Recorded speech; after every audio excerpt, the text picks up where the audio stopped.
Moderatorja jone e dashur Kiara Tito ditën e djeshme ishte e ftuar në emisionin Goca dhe Gra, ku aty i shpalosi të gjitha ne atë emision pa dyshim u hapën temat të ndryshme ku dhe mori një shikueshmëri të lartë, kjo për arsye të Kiarës temat që u diskutuan ishin të shumta, por ne do të prekim temat me pikante të cilat ishin në momentin që Kiara u pyet si do reagoje nëse Luizi e tradhtonte. Ajo tha se nuk e kishte përjetuar dhe nuk e dinte si do të vepronte, por sërish zgjodhi t'i përgjigjet, duke thënë se do reagonte keq, a do ta ndante ajo ke saj, nuk i dihet, cifti ka raporte shumë të mira dhe reflektime shpesh me njëri tjetrin.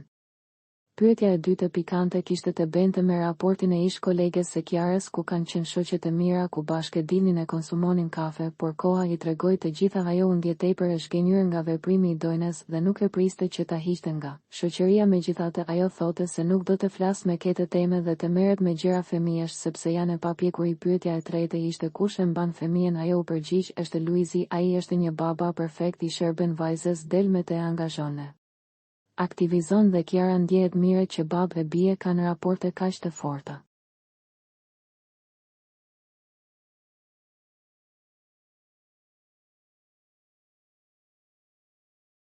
Pyetja e katërt është për moderimin, si ka qenë për të Kiara. Tregon se ka bere gafa gjatë moderimit në Miss Kosova. Ajo tregon se përveç emocioneve në moderim kishte dhe emocione, sepse kishte dalë jashtë kufirit të Shqipërisë dhe kjo ishte një ndër pikat ku emocionet ishin në rritje të prezantosh në trevat të Shqipërisë. Kiara ka marrë edhe rolin si moderatore, ku i ka bere pyetje gazetarit të emisioneve Alban Dudushit se çfarë emocionesh do përjetonte nëse shite vajzën e tij me vello dhe Albani ju përgjigj i plotësuar si çdo prind kur shef fëmijën e tij të lumtur. Kiara është një moderatore shumë simpatike dhe e kujdesshme në të folur. Ajo di mire të përgjigjet me maturi dhe me fjalët e duhura, pa dal nga konteksti, qoftë pyetje normale apo provokuese. Një moment i bukur ishte telefonata me Olta Gixharin, ku kjo e fundit ju drejtua Kiarës duke i thënë ma puth Lunën dhe Luizin. Duket se miqësia dhe respekti mes Oltës dhe familjes Eli janë të forta, me kaq po e mbyllim duke i uruar Kiarës suksese. Kiara, publiku dhe gjithë mbështetësit e tu janë kënaqurime e suksese në çdo projekt.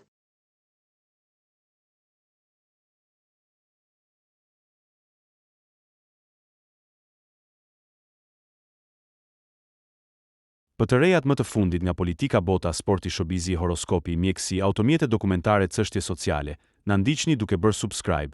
Ne do ju ofrojmë një gamë të gjerë informacionesh. Faleminderit nga stafi i personazh.